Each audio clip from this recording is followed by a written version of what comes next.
Para un momento antes de que sigas scrolleando en tu celular. Déjame hacerte una pregunta que seguro te ha pasado por la cabeza. ¿Alguna vez has sentido que tu teléfono sabe más de ti que tu mejor amigo, tu madre o incluso tú mismo? No es una paranoia, es real. Hoy te voy a contar la historia de Mark Zuckerberg, el cerebro detrás de Facebook, el tipo que creó un imperio que conoce hasta el café que pides los domingos o la serie que ves a escondidas en Netflix. Pero esta no es solo una historia de éxito. Es una montaña rusa de ambición, traiciones, datos robados, elecciones manipuladas y hasta rumores de que Mark bueno podría no ser del todo humano. Quédate hasta el final porque esta historia tiene más giros que una telenovela mexicana en su capítulo final. Si te gustan las historias de famosos que cambiaron el mundo para bien o para mal, suscríbete a Celebridades Olvidadas, que es gratis, y dale like si ya estás intrigado por saber cómo un nerd de Harvard llegó a controlar tu vida digital. Corre el año 2018.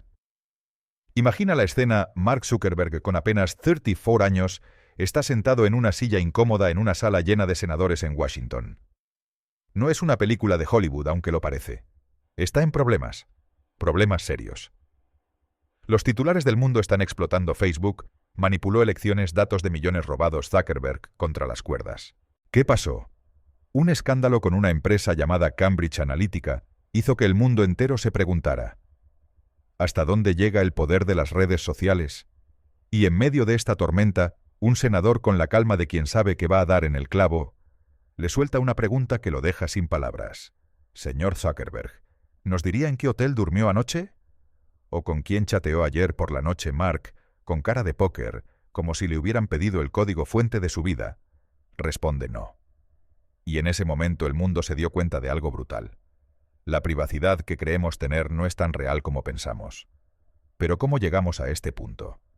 ¿Quién es este tipo que parece no sudar ni bajo la presión de un interrogatorio en vivo frente a millones? Vamos a retroceder porque la historia de Mark Zuckerberg no empieza en un tribunal, sino en un suburbio tranquilo de Nueva York, con un niño que parecía destinado a cambiar el mundo, o a meterlo en un lío monumental. Si quieres saber cómo un joven nerd creó un imperio que sabe más de ti que tú mismo, y cómo casi lo pierde todo, quédate con nosotros y dale like si esta historia ya te está enganchando. Mark Elliott Zuckerberg nace el 14 de mayo de 1984 en White Plains, Nueva York, un lugar que no suena a la gran metrópoli, sino más bien a un suburbio donde las familias viven en casas con jardín y los niños juegan en la calle. Su familia no era de las que pasan apuros. Su papá Edward era dentista y su mamá Karen psiquiatra. Vamos, una familia de esas que en España diríamos viven en un chalet en La Moraleja, o en México tienen la casa más chida del fraccionamiento. Tenían 4 hijos Mark y sus 3 hermanas, Randy, Donna y Ariel. Desde pequeños, los Zuckerberg sabían que las computadoras eran el futuro. Estamos hablando de los años 80, una época en la que tener una PC en casa era como tener un coche de lujo o una televisión a color en los 60. Una computadora básica costaba unos $2,500 de hoy y no era precisamente para ver YouTube o jugar Fortnite. Era un armatoste que ocupaba medio escritorio y hacía más ruido que un ventilador viejo. Pero los papás de Mark no escatimaron. Cada hijo tuvo su propia computadora, algo que en esa época era un privilegio reservado para familias con dinero o visión. Edward y Karen no solo querían que sus hijos jugaran con las máquinas, querían que las dominaran, que vieran en ellas una herramienta para el futuro. Y Mark, Mark, no solo jugó con su computadora, la hizo suya. A los 11 años, mientras la mayoría de nosotros estábamos viendo El Chavo del 8, Dragon Ball Z, o peleándonos por el control remoto para poner nuestra caricatura favorita, Mark ya estaba programando como si fuera un superhéroe del código. Creó un programa llamado SOCNET, una especie de WhatsApp primitivo que conectaba el consultorio dental de su papá con la casa. Imagínatelo: un niño que apenas sabía dividir con decimales ya estaba inventando mensajería instantánea antes de que existiera MSN, Messenger, ICQ o siquiera el concepto de chat como lo conocemos hoy. SOCNET permitía a los dentistas compartir información al instante como citas o notas y a la familia comunicarse con Edward desde casa. Era como si Mark hubiera inventado el Zoom de los 80, pero sin videollamadas y con una interfaz que parecía sacada de una película de ciencia ficción retro como Tron o Blade Runner. Este programa no era un simple juego, era funcional. Los empleados del consultorio de Edward lo usaban de verdad, y la familia podía mandar mensajes a papá sin tener que llamarlo por teléfono. Mark no solo programaba por diversión, sino que resolvía problemas reales. Sus hermanas, que también tenían sus computadoras, se convirtieron en sus primeras usuarias. Él creaba juegos para que jugaran juntos, como aventuras simples o animaciones que, aunque rudimentarias, mostraban un talento fuera de lo normal.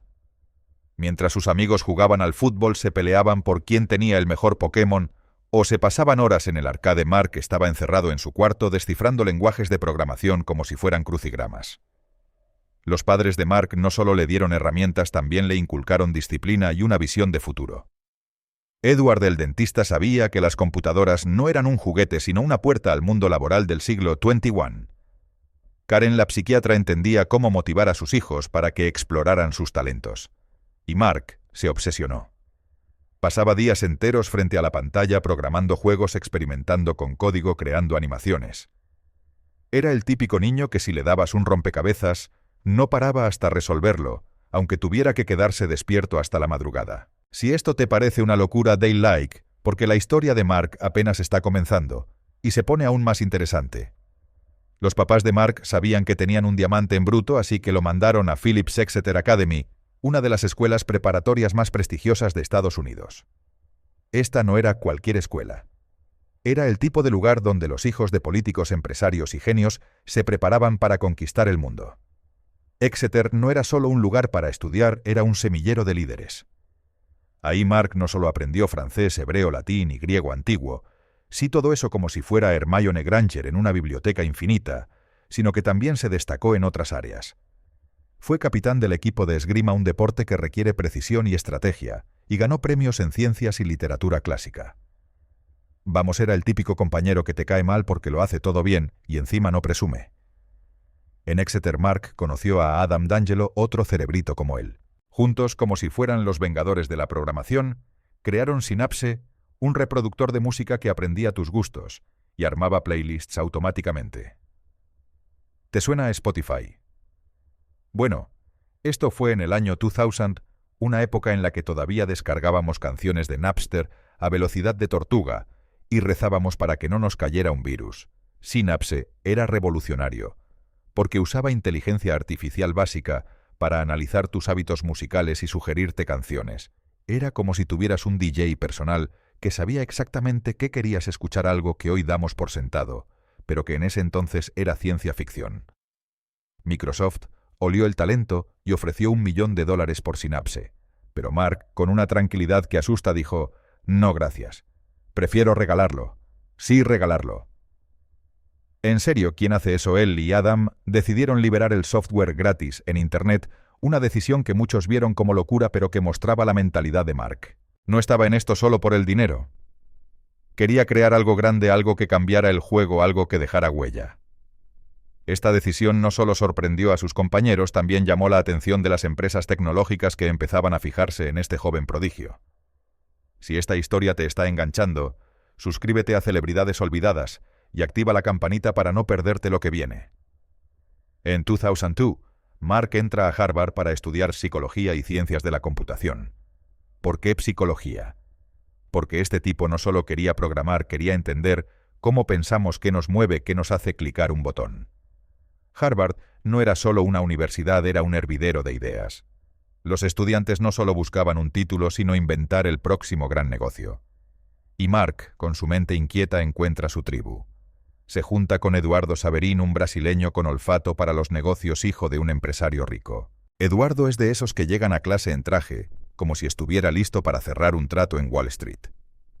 También conoce a Dustin Moskovitz y Chris Hughes, dos estudiantes que se vuelven clave en su aventura. En Harvard, Mark empieza a notar algo curioso.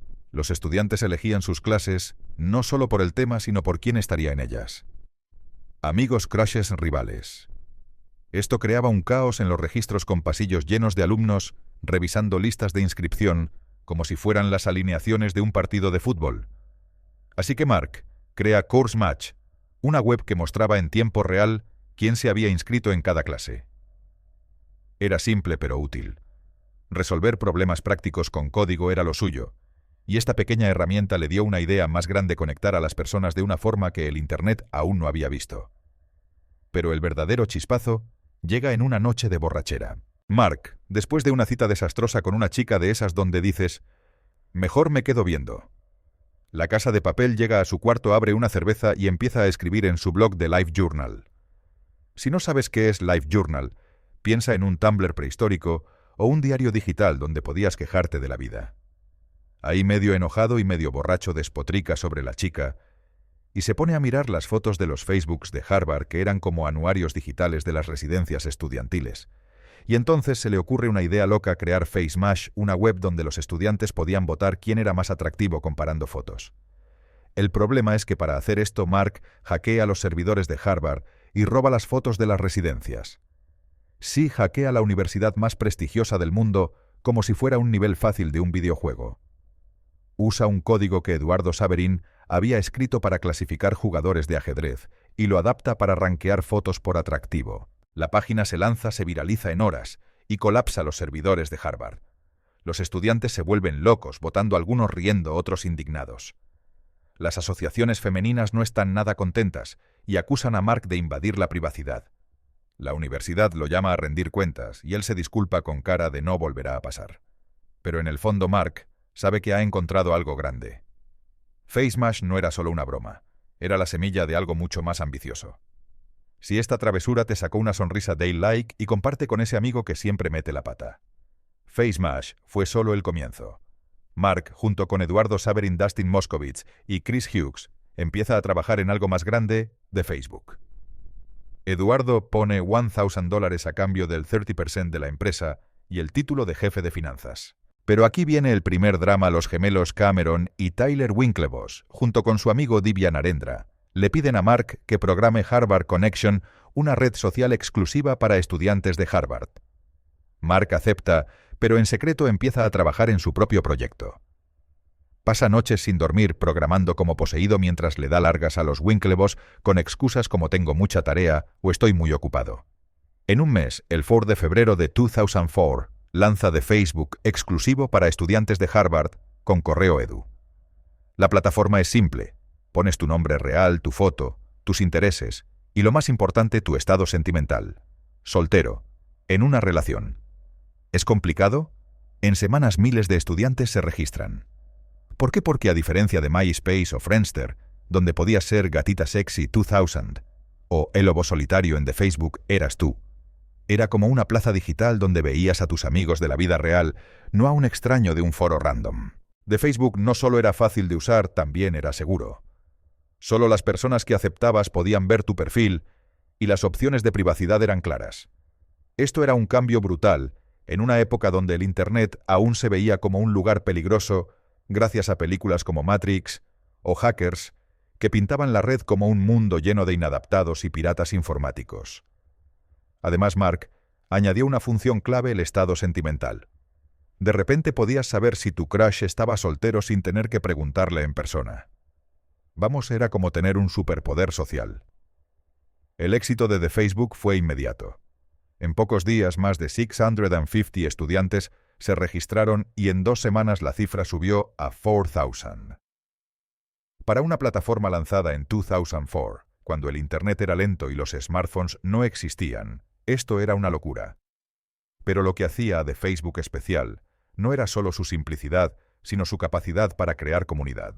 A diferencia de MySpace, donde todo era anónimo y caótico, o Friendster, que se enfocaba en conocer gente nueva, de Facebook te conectaba con las personas que ya conocías. Era como llevar la vida universitaria al mundo digital.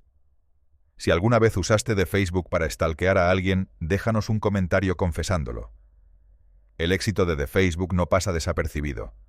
Los Winklevoss y Divya se enteran y se sienten traicionados. Acusan a Mark de robarles la idea de Harvard Connection y lo demandan. Publican un artículo en el periódico de la universidad y contratan a los abogados de su papá, que no eran precisamente principiantes. Pero a Mark en ese momento no le importa mucho. The Facebook es un éxito y él está demasiado ocupado para preocuparse por demandas. Mark y su equipo se mudan a Palo Alto, California, el corazón de Silicon Valley, donde rentan una casa que parece sacada de una película de universitarios: pizzas, cervezas, botanas y hasta una tirolesa en la chimenea para tirarse a la piscina. Ahí organizan hackathons, competencias de programación, donde reclutan talento joven. La casa es un caos, pero también un hervidero de creatividad. Mark, Dustin y Chris trabajan día y noche mientras Eduardo Saverin se queda en Nueva York trabajando en sus propios proyectos. Esto no le cae bien a Mark. Eduardo empieza a poner anuncios en The Facebook sin consultar algo que va contra la visión de Mark, que quería mantener la plataforma limpia y enfocada en la experiencia del usuario. Aquí entra Sean Parker, el fundador de Napster, un tipo con más contactos que un político en campaña. Sean es una figura legendaria en Silicon Valley. A los 19 años creó Napster, una plataforma para compartir música que cambió la industria, aunque terminó sepultada por demandas de las discográficas. Sean ve el potencial de The Facebook y conecta a Mark con Peter Thiel, un inversionista que mete $500,000 en la empresa. Con ese dinero Mark decide que Eduardo ya no encaja en su visión. En una jugada maestra y un poco fría diluye las acciones de Eduardo hasta dejarlo con casi nada. Eduardo furioso lo demanda. Las demandas no terminan ahí. Los Winklevoss y Divya también van contra Mark. Al final los gemelos ganan $65 millones en un acuerdo y Eduardo, bueno, nadie sabe cuánto, pero hoy es uno de los hombres más ricos de Brasil, así que no le fue nada mal. Moral de la historia: no confíes ni en tu mejor amigo si hay millones de por medio. Si esta traición te dejó en shock, suscríbete a Celebridades Olvidadas para más historias jugosas. Para 2005, The Facebook, que pronto se llamaría solo Facebook, ya no es solo para Harvard. Se expande a Stanford, Yale, Columbia, y luego al mundo entero. En 2006, lanza el Newsfeed, una función que decide qué ves según tus likes, comentarios y hábitos. Esto fue revolucionario. Antes las redes sociales eran estáticas como foros. Con el Newsfeed Facebook, se volvió dinámico, casi adictivo. En 2007, con Facebook Platform, llegan los juegos como Farmville Mafia Wars y tests tipo ¿qué personaje de Friends eres? ¿O qué sabor de helado eres? De repente todos están enganchados, desde tu primo que sube fotos de su perro hasta tu tía que comparte recetas de flan o memes de Buenos Días Grupo. En 2012, Facebook compra Instagram por $1,000 millones y en 2014 WhatsApp por $19,000 millones. Mark ya no es solo un nerd, es un magnate. Pero lo que hace a Facebook especial no es solo su tamaño, sino cómo cambió las reglas. Antes, en redes como MySpace, podías ser anónimo con nombres como Gatita Sexy 2000 o El Lobo Solitario. En Facebook usabas tu nombre real. Eso creó una sensación de seguridad y comunidad. Era como una plaza digital donde veías a tus amigos de la vida real, no a un extraño con un nick raro. Además, era tan fácil de usar que hasta tu abuelita podía subir fotos de su gato o compartir frases de Paulo Coelho. Pero detrás de esa simplicidad había algo más grande: los datos. Cada like, cada comentario, cada post se convertía en un punto de datos. Y esos datos valían oro. Facebook no solo te conectaba, también te estudiaba. Cada clic, cada segundo que pasabas en un video se guardaba. Con esos datos podían predecir si estabas triste, si ibas a comprar un coche o si votarías por un candidato en particular. Era como si tuvieran un mapa de tu mente. Y aunque esto suena a ciencia ficción, era el corazón del negocio de Facebook. En 2008, Mark se convierte en uno de los multimillonarios más jóvenes del mundo, pero no vivía como tal. Rentaba un departamento de una habitación en Palo Alto y dormía en un colchón en el piso. No era el típico millonario que presume yates o carros de lujo. Sin embargo, su vida personal también evoluciona. En 2012, se casa con Priscilla Chan, su novia de Harvard, en una ceremonia sencilla. Juntos tienen 3 hijas y un perro llamado Beast, que tiene su propia página de Facebook con miles de seguidores. Pero el dinero y la fama no lo libran de los problemas. En 2018, un escándalo está a punto de cambiarlo todo. Llegamos al meollo del asunto. En 2016, una empresa llamada Cambridge Analytica USA, datos de 50 millones de usuarios de Facebook para manipular elecciones como las de Donald Trump contra Hillary Clinton. ¿Cómo lo hicieron? Todo empieza con un test aparentemente inofensivo, This is your digital life. Unas 270,000 personas lo hacen respondiendo preguntas sobre su personalidad, gustos y hábitos.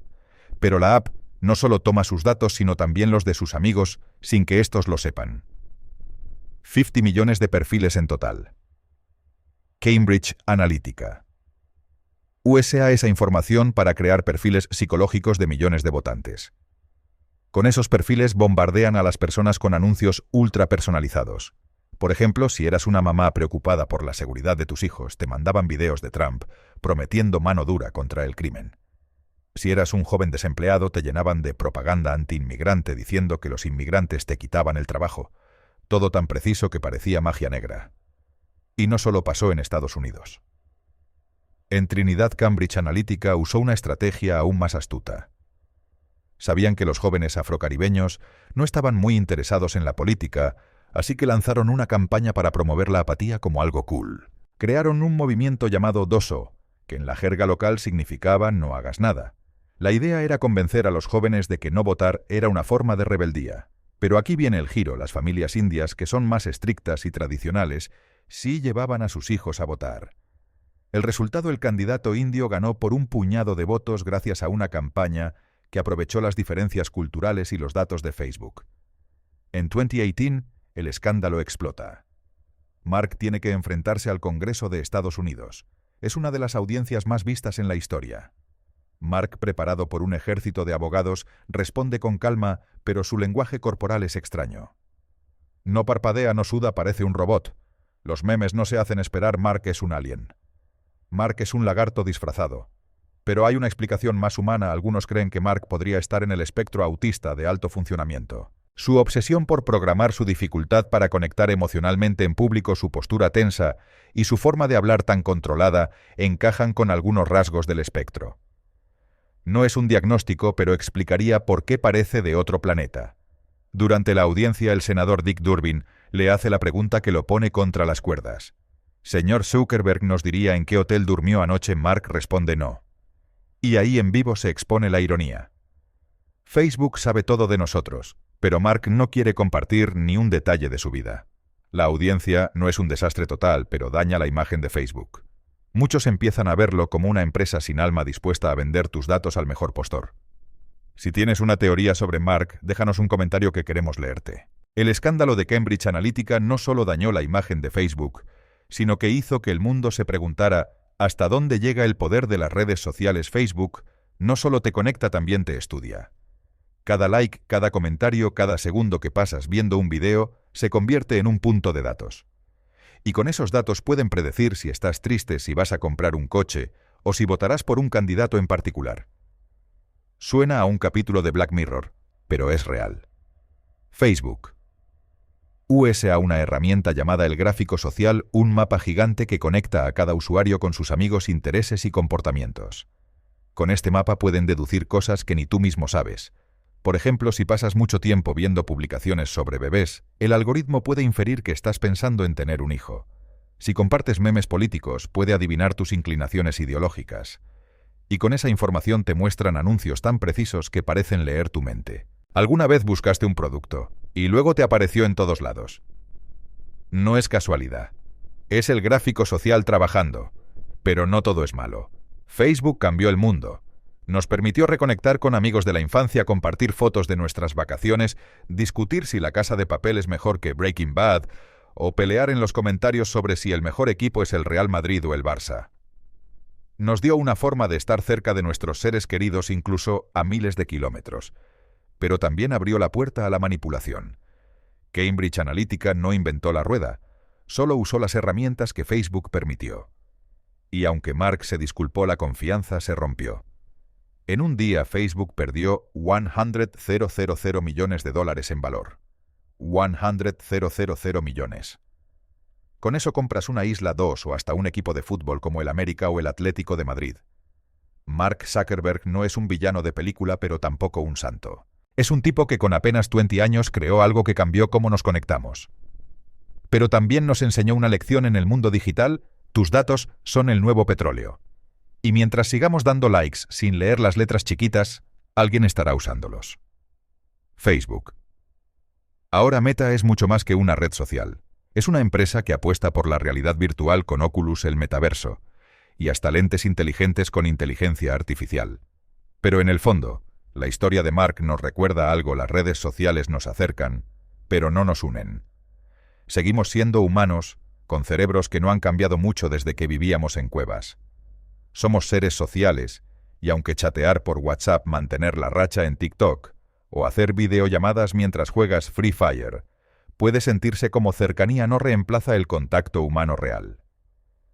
Nada supera un café con tus amigos, una partida de dominó en la plaza, una risa en persona o un abrazo de esos que te recargan el alma. Así que si llevas meses sin salir con tus amigos, hazlo. Toma un mate en Argentina, un tinto en Colombia, un café con leche en España. Ve a un concierto, juega un partido de fútbol, apúntate a una clase de salsa.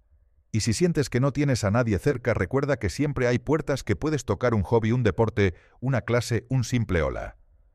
La conexión humana se construye con pequeños pasos, con intentos, con valentía.